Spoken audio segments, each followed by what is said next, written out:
What's up, everybody? Welcome back to another episode of the 10-7 MMA Show with me, Huzaifa, and your boy, Justin Guitar Hero James. And we are back with more UFC and MMA news. And we got a huge announcement that we want to talk about. Massive announcement, especially for me. As I mentioned several times on the show, Hamzat Chimaev is my favorite fighter currently fighting in the UFC, maybe of all time. I don't even know, but I can't wait. I love seeing him fight. I get so excited. And we've been waiting for this fight announcement.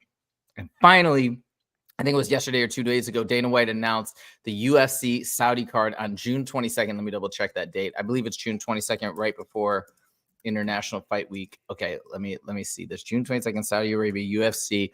And the reason why this is so crazy, it is June 22nd. The reason why this is so crazy is they have stacked this card. And not only have they stacked it, this is a free card. Did you know that? It's on ABC. I did not know that. Yeah, so it's going to be a free card to the entire world in Saudi. And we got Hamzat Chimaev versus Robert Whitaker at the top of the bill. To me, this is the most exciting fight you could ever have at being a big Hamzat fan. So anyways, we are starting off with topic number one. Hamzat is back. And right now, as the odds have opened, Hamzat is the favorite. All right, so first of all, what are your thoughts about that? I think it's a great fight, and I do think he deserves to be the favorite here. You know, we're looking at a Robert Whitaker that's already been at the top. He's been in some knockdown, drag-out fights. You know, I think this is a perfect matchup for the UFC to give him. You know, he's kind of on his way out. To me, I mean, Robert Whitaker is an incredible fighter. I think he's awesome, but I really feel he's on his downfall right now. He's on his decline, and I don't mean, again, I'm not taking away. He's very, very tough.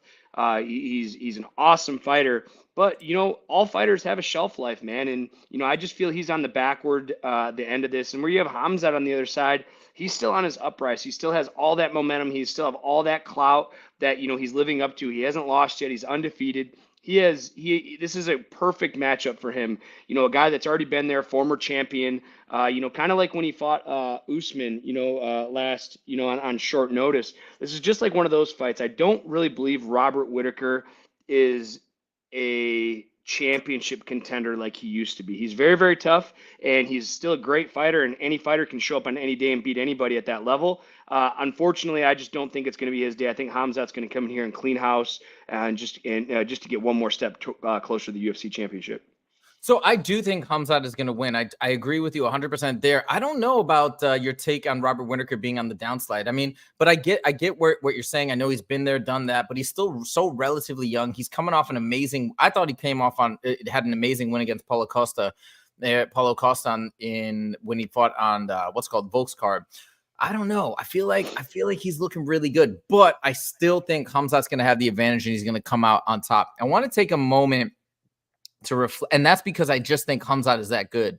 I think almost everybody would lose to Robert Whitaker still today, but I think Hamzat is just. I think he's actually, believe it or not, underrated at this current time. I want to tell you why. So here, I just pulled up his record, and this is where he starts in the UFC. I don't know if you guys remember this, but just to take a look back at some of his victories, he rose to like immediate fame because of this. Look at this. 10 days apart, if you guys don't remember, he fought on July 26th, and he fought, 16th of July, that he fought 10 days later. I don't think that's ever been done before. And both victories were within the first 2 rounds, and they were both, what is it? That was a TKO from punches as a submission. I think Kevin Holland did a turnaround like that, like one like back-to-back weekends or back-to-back bye weekends or something like that. Okay. But yeah, it is a rare thing to do in the UFC, especially because of suspensions. You know, even just stepping in the cage, a lot of times you get a 30-day suspension just because you competed. So yeah, for him to come back and do that and come off with 2 big wins, you know. But I also look at this too, and you know, I know you're a big fan, and I just like to, you know, give the other side of the coin here.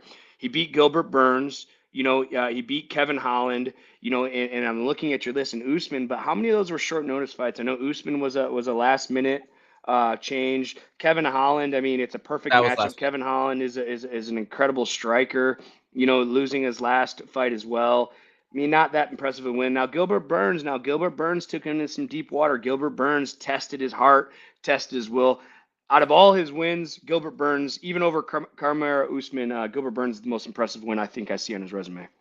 Okay, so let me give you my perspective on a lot of this stuff. So there's a lot of people that are almost throwing a little bit of shade at Hamzat, saying like, he almost could have lost to Gilbert, or that was a really close fight, so that wasn't that impressive. Kevin Holland was short notice, so that wasn't that impressive. Plus, he's primarily a striker, so he had a big advantage. And Kamaru Usman, not that impressive because it was short notice and he gassed out. Okay, I want to respond to these narratives because now, granted, I'm biased. I know that, but I want to give you my perspective, and I'd love to see what people say in the comments. If you disagree Sure. with me, or no problem.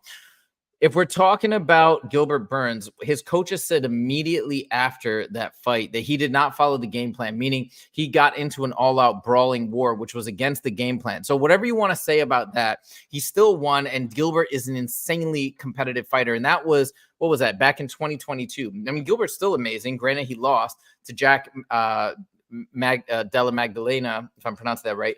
He did lose recently, but this was when Gilbert was even more kind of in that prime spot, age-wise, time-wise, etc. Kevin Holland, he smoked. Now, Kamaru Usman, people are like, oh, he gassed against Kamaru Usman, and Kamaru Usman was on short notice. So first of all, yes, Kamaru Usman was on short notice, but he really put a beating on him in the first round. And that is the round where probably, if you're on short notice, I assume you'd be most competitive, number one. Number two, nobody's ever done that to Kamaru Usman. I thought it was incredibly impressive.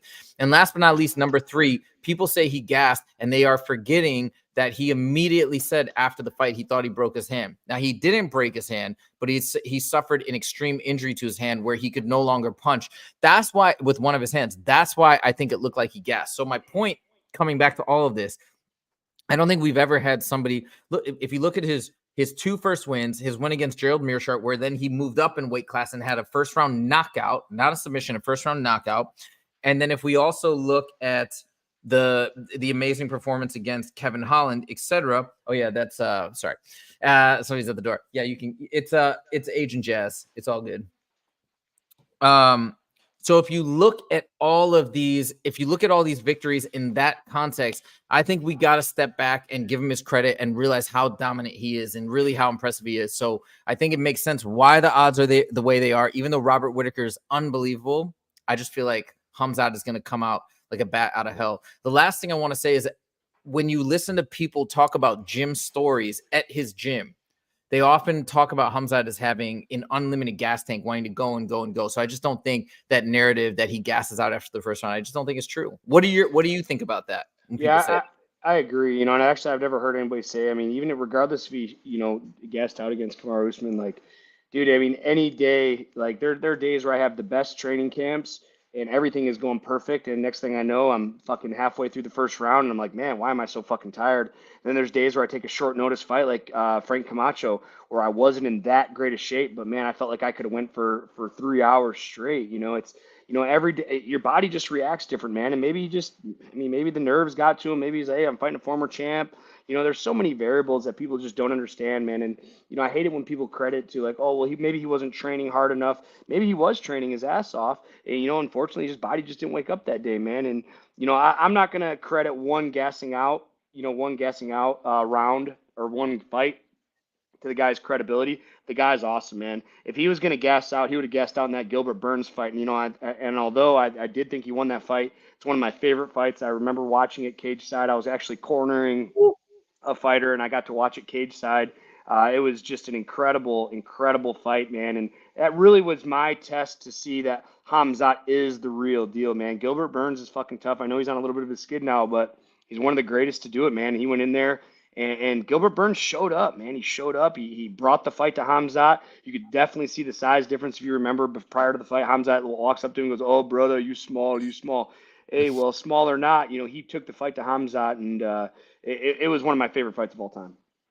I did not know you were cage side for that fight. I don't remember that. That's crazy. Okay, excuse me. No, not live to the UFC. I was at another event cornering Oh, somebody cage side, oh, watching oh, it on oh, my phone as I'm oh. trying to corner this guy, but I couldn't. Like the guy I was cornering wasn't really my guy. He just asked me to be in his corner like last minute, so I was like, "All right, hey, do some, yeah, do that, yeah, do that." Yeah. Oh, man.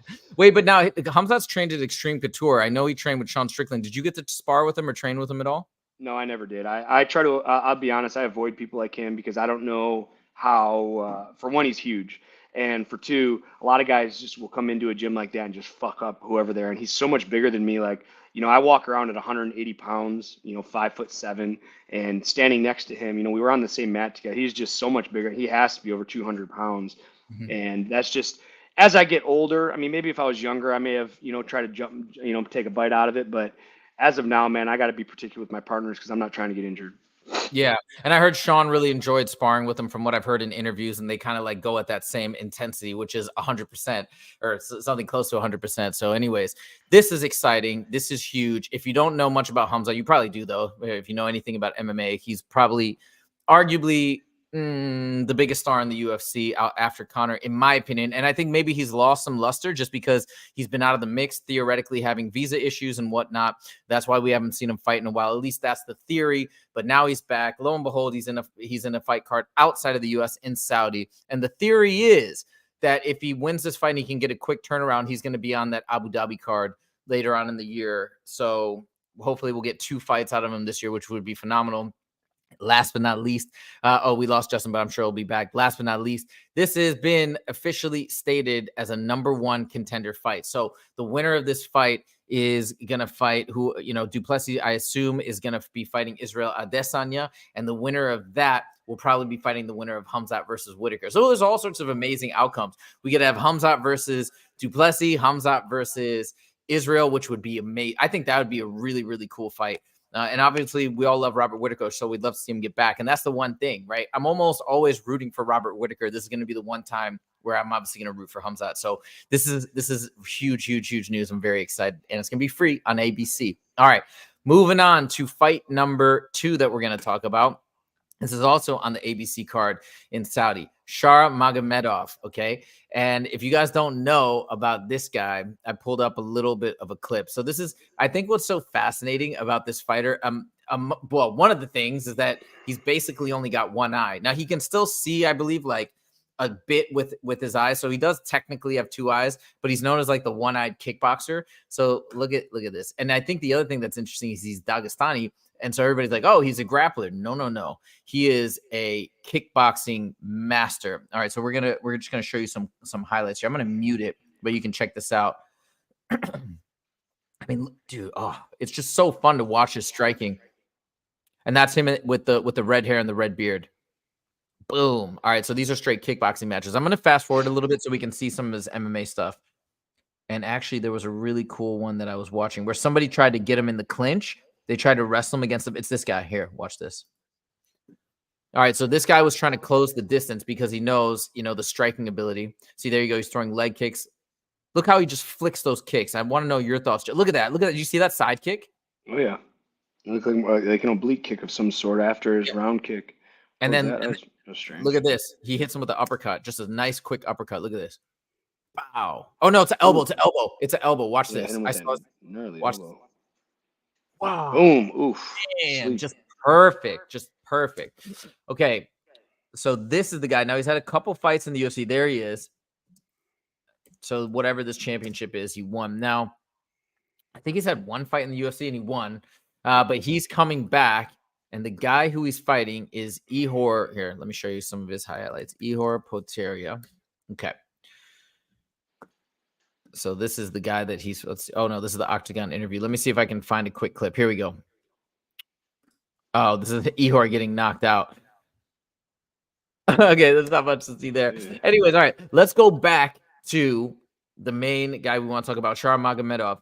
What are your thoughts, like looking at some of his kickboxing footage? Obviously, he's a striking specialist, again, which is interesting being from Dagestan. Like, how do you rate his striking?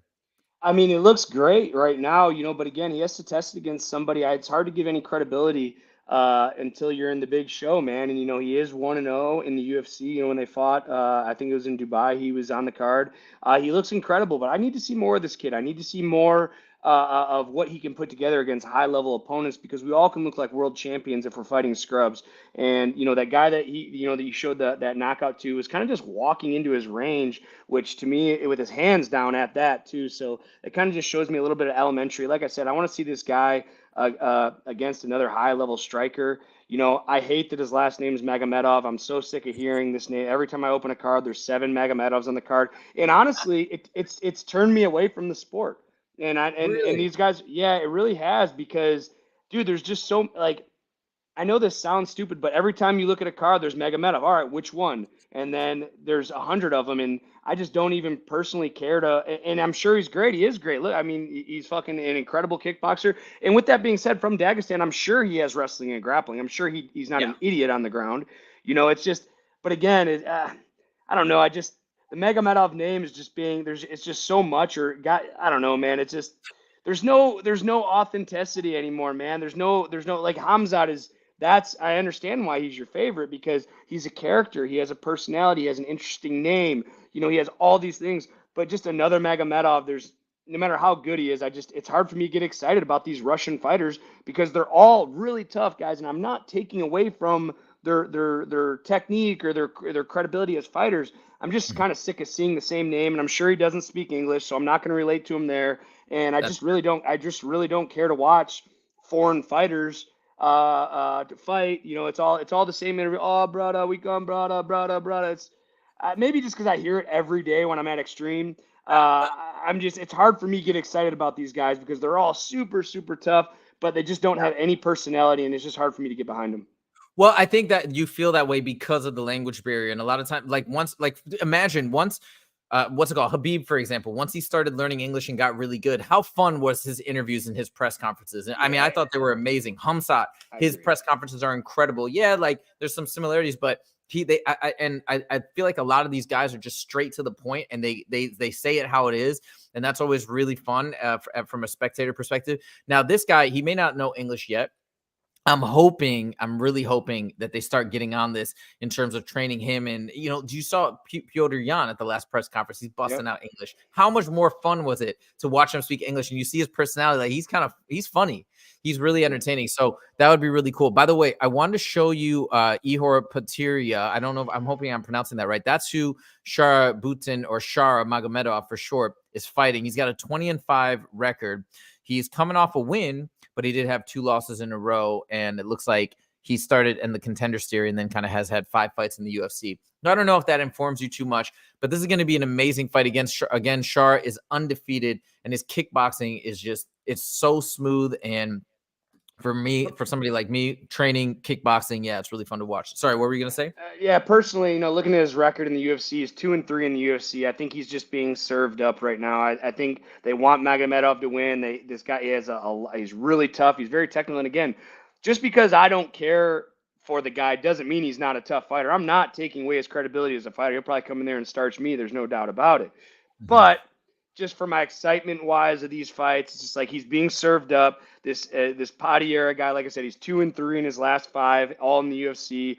He's I don't know. It's just I hate these guys are getting served up. Like Magomedov's obviously going to be a huge favorite in this fight. He's looking for a finish. It's the UFC. Maybe it's just some jealousy too because I felt like I was that guy that they were serving up to these guys on short notice. And when I see the UFC doing it to other guys, it just gives me a bad feeling in my gut.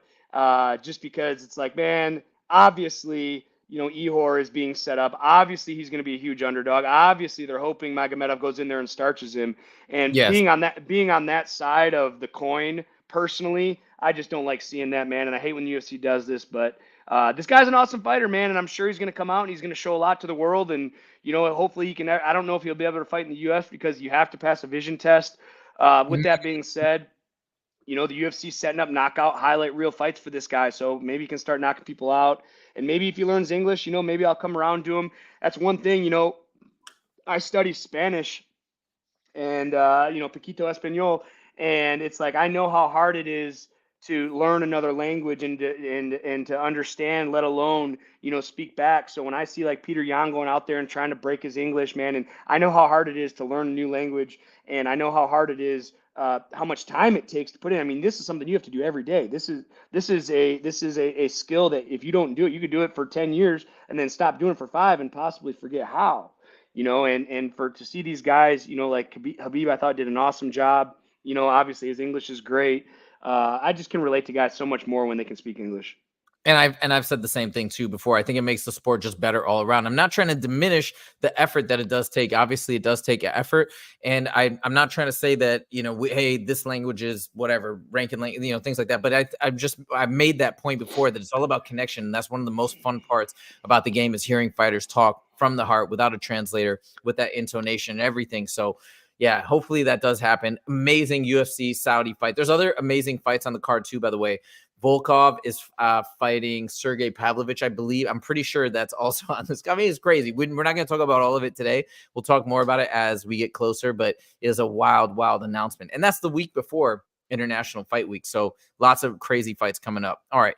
Something I wanted to talk about next was an interview that I heard on the MMA Hour with Chris Weidman. We talked a little bit about Chris on Monday, and he's going to be fighting this Saturday for a UFC fight night. Now, one of the things that he mentioned. Give me 1 second. I can hear you, but I have to check a text real quick. Go ahead. No problem. Go ahead and check your text. So one thing that I wanted to chat with you about is this statement that Chris Weidman said throughout his career. He's had 30 surgeries. It's like 30 different surgeries over the years, for different injuries. Obviously, he had a massive leg break. Yeah, go ahead. He just. Oh, sorry. I'm just talking to my roommate. Yeah, he just doesn't worries. know what room I gotta finish doing what I'm doing. All right, go ahead. So he's had 30 surgeries. One of the things that he talked about was at one point his leg actually had holes in it. Okay, that they would every morning, him and his wife would have to stuff with gauze and then remove it to soak up something or whatever. I mean, we're talking about crazy injuries. I wanted to ask you, I mean, I know you've had your fair share of injuries and every MMA fighter goes through this. When you hear something like that, is this par for the course? Is this something that shocks you when you hear it, that you're thinking, man, how is he going to bounce back? This is going to really affect him. What are your initial thoughts on 30 surgeries? And that's the thing. Like, why is he doing this? We talked about this on the last show, man. It's like Chris Weidman, former UFC champ, knocks off Anderson Silva after his great title reign. Like, why are you coming to doing this, man? Like, this can only go bad. I mean, even if he. Oh, we lost your audio. We lost your audio. Hold on. I think so. I think it sounds like it got picked up somewhere else or something. Can you hear? Wait, you want to try and talk again, Justin? Justin, can you hear me? Okay, can you? Yep, I hear you now. But all right, sorry. Go ahead. Back to it. Like, why is he doing this, man? Like, I would rather see Chris Weidman just retire and spend with his family, man. 30 surgeries. And here's the thing: when he fought Brad Tavares, he refractured his leg. Brad was telling me, I'm pretty good friends with Brad in the gym. He was telling me that he broke his leg, and Brad even said, he goes, I wanted to stop kicking him in the leg because I knew he couldn't win the fight, but I didn't want to hurt him anymore, man. It's just crazy. I just don't understand why Chris is doing this. I hope he's not hard for money, but this does have me a little worried for his health. Now, I listened to the entire interview. It was a great interview, but he did it. I was curious to know if he was saying this was going to be his last fight or whatnot. He didn't say that.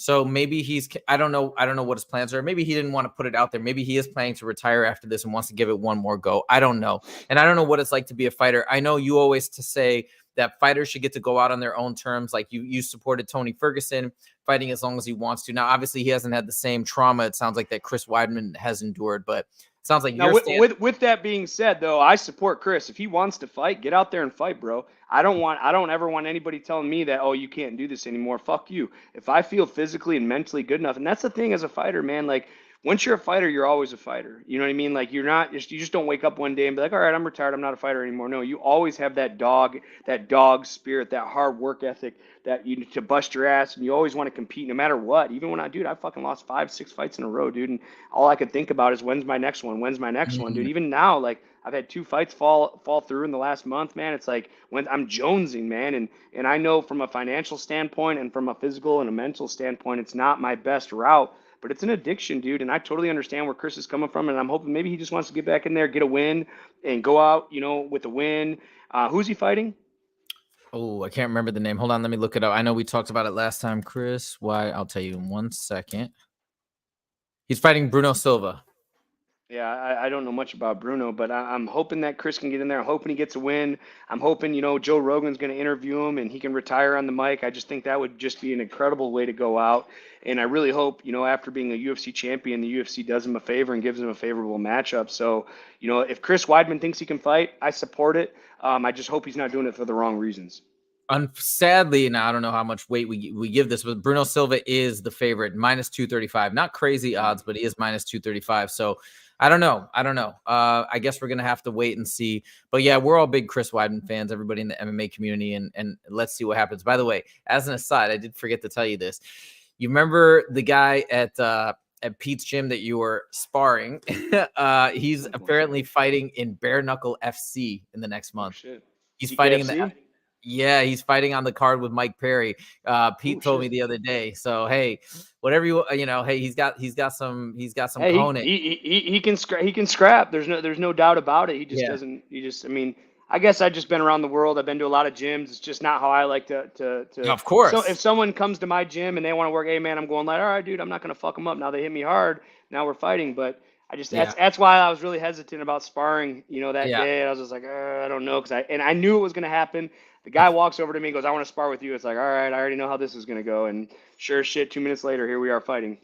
Yeah, and I mean, to be honest, what happened, just so give you guys some context, this guy came and like within 5 seconds of sparring, he threw a flying knee at Justin. And obviously that's not cool when you're sparring. You can really hurt somebody. You can break their nose. No knee pads, nothing. And I told him I was going light, and it doesn't matter, man. It's the name of the game. So anyways, that same guy, Justin, kind of messed him up in the sparring because, he turned up the heat, which was fair. But we just found out he's fighting in Bare Knuckle FC. That takes some cojones, as I mentioned. All right. Final topic for the day. This is one that you probably don't know about because you're not as like into the UFC YouTube MMA community as I am. But my favorite YouTuber, or like one of them, but probably my favorite one to listen to when it comes to mixed martial arts and specifically news on the UFC. His name is MMA Guru, and actually nobody knows his real name. I think I know what it is because I've heard rumors. But anyways, he keeps his identity kind of private. Well, he has been going after Ariel for like a really long time, kind of hitting him on certain things, and a lot of folks don't really here. I'm gonna pull up the clip, by the way. A lot of folks don't really acknowledge him, especially Ariel or other like traditional journalists on the and this week. And I'm going to tell you why I think this is actually a big deal. This week, Money Moicano was on was on Ariel's show. And let me just show you this little clip here. Hold on one second. So it's pretty funny. And Ariel, I don't think was too thrilled about it. Okay, hold on one second. All right, so we're going to go kind of to the end here. To my channel and help my channel to grow. Good luck on April 13th. Appreciate the time as always. Thank you so much. I want to give a shout out to all MMA fans, all the MMA YouTube. And thank you so much when MMA Guru, he sent people to my channel and he helped my channel to grow. Not only him, but everybody that is on the MMA YouTube community. Thank you so much, Ari. Okay, God bless you. Thanks. Okay, so for those of you guys who don't know what's been going on, is like I said, MMA Guru has he definitely calls Ariel out. I love Ariel, by the way. Don't get it twisted. Like, I love his show. I listen to it every week. But he definitely, he Jamal Hill has called him out, some other people. And MMA Guru has gone in on him for like certain things that he's done, and Ariel never mentions him. And this is kind of the case. And he made an interesting point. Ariel doesn't really mention the Weasel, huge YouTuber, massive following, really good, one of the best fight analysts out there. A lot of these YouTubers, and we're YouTubers too, like they don't really get mentioned. They don't get talked about by sort of like the mainstream MMA media. And this is sort of that one time where this is the first time that the MMA Guru was actually mentioned on Ariel's show. And again, Moicano probably took a risk doing that. I'm sure Ariel wasn't pleased. But anyways, I just wanted to bring this up to the audience. Hold on, we gotta comment here. I thought it was really cool. Oh yeah, Western Mass Climber says Moicano. Yeah.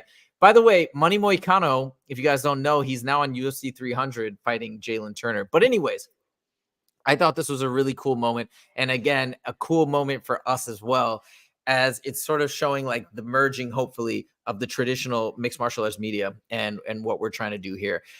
So anyways, I just wanted to share that as like a little cap at the end, and shout out to the MMA Guru. I've commented like 1 million times on your videos. I do believe he remembers my name because I commented so much. So shout out to you. You provide tons of great entertainment. And that's pretty much it for the show. We're rooting for Jamal Hill coming up in a couple weeks, 2 weeks from Saturday.